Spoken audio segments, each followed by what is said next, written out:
My name is Tabisa Nomnganga. I was born in Langa in the late 70s. I grew up in my granny's house with all my cousins and uncles and aunts. Well, the accident happened in 2001 on the 15th of October. It was actually during my exam. I was writing my exam, final year exam. We were coming from the Eastern Cape. Just before we got to the tunnel in Worcester, we had a tie burst and we had an accident there. Yeah, that's the accident that changed my life.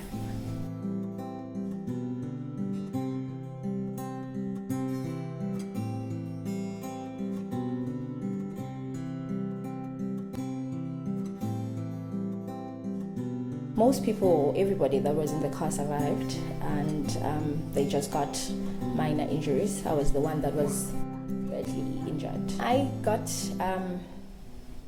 admitted in hospital. I had like drips and tubes, and I had a trachea in my throat, which actually helped me to breathe. And I remember after they took out the trachea, it was also a struggle for me to regain my speech. And I remember being told that you might not even be able to talk properly because the tube has been there for a very long time, and it has damaged your vocal cords.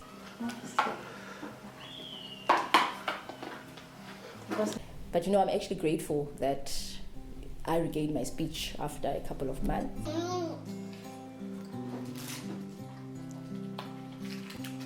So I grew up working for myself and doing things for myself. And when my accident then happened in 2001, it was like, oh, okay, fine.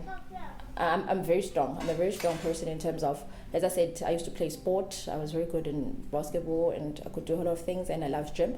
So I continued going to the gym, which actually helped me build up my upper body.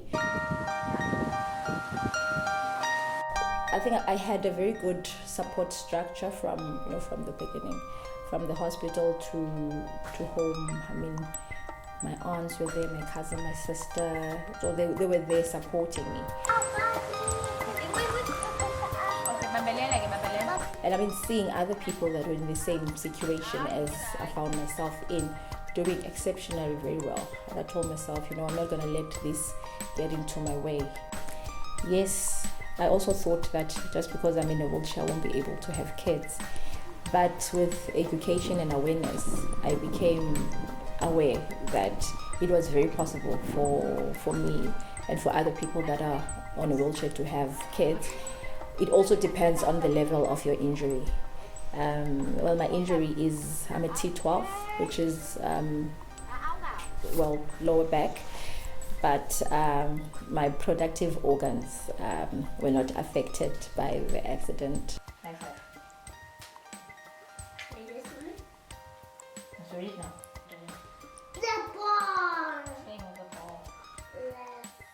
Well, I would like to see her, succeed in life. I want to see her study and, achieving, her dreams and everything. And, she needs to learn to work hard at a very young age. And, she needs to learn respect as well.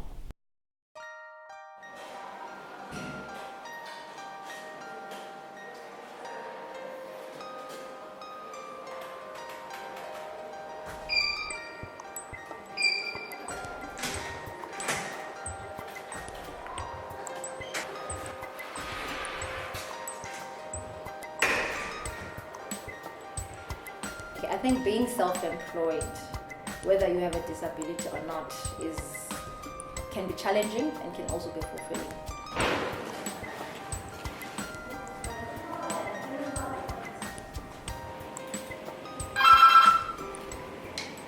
You've got to work very hard. If you don't work, you won't have a salary. If you don't have clients, there won't be business coming in. So whether you have a disability or not, I think it's the same for everybody. But then it can be more challenging then for me as a person with a disability to get jobs coming in. I worked very hard to make sure that if I get a job, I deliver. above expectation and build that credibility. So with that credibility then, it actually helped me to get more clients. Then I would say, I've done work for this person, this is what I've done, this is what I've produced, these are the testimonials that I have, and then they will say, okay, fine, we'll try you. So, Hernandez for Shell? Yes, because we didn't run shows last week. Okay, when I started my business, it was going to focus only in the Western Cape. But, as years go by, I recognized that there was a market for the product that I was offering in the Eastern Cape. So that's when I decided to branch out to the Eastern Cape and run my promotions there. And currently, I have a lot of work in the Eastern Cape compared to the Western Cape. Because I think now clients out there, they want to explore the market in the Eastern Cape. And with me being there, so it gives them the opportunity to make sure that their products, that get promoted in those areas. My name is Sima Sopoa and I'm working for Bravo Promotions. What I have taken from Tabisa is that when you're talking to promoters and also with other people with different personalities, you have to be calm down and also try to understand their motives and also the way they think, just not to even if they're angry, and then just try to understand where they're coming from.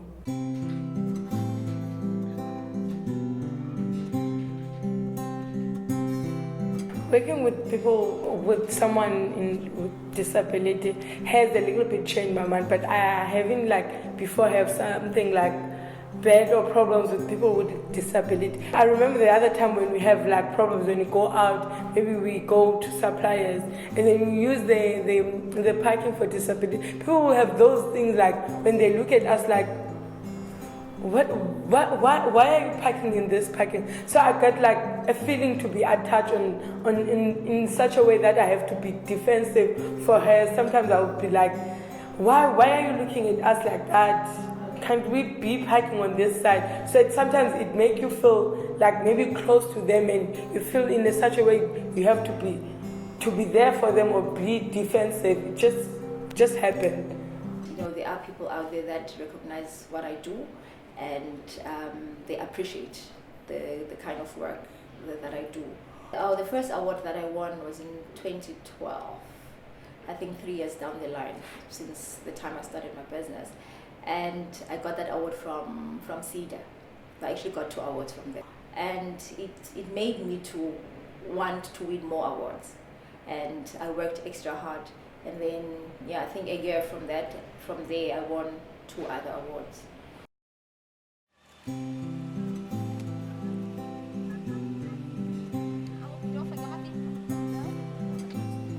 We have a challenge of transportation in South Africa. And I know a whole lot of people, a lot of departments are trying to do something about it, but I don't think it's enough. Because as much as we want, as disabled people, we want to work, we've got that hindrance of being a transportation. Because I remember when I used to work, after my injury, I went back to work. I didn't have my own transport, and I relied on people to transport me to work.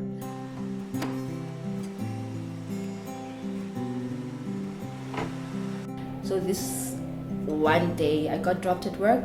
The morning I worked, and in the afternoon I was waiting for my transport to come pick me up at 4:30. And this guy never came, and I kept on calling, and his phone was off. Couldn't get hold of him. And I remember getting home and thinking to myself, God, this cannot go on like this. Because now every time I go to work, I don't rest during the day. And because I have that, I'm not so sure whether I'll be picked up or this guy will come pick me up after work. That's when I decided that I had to get my own car. I got my first car in 2004. I would like to tell the people living with disabilities that life goes on, and that they are capable beyond their limits, and that they can do much more for themselves. They need to learn to do things for themselves and not depend on people, because if you depend on people they get tired.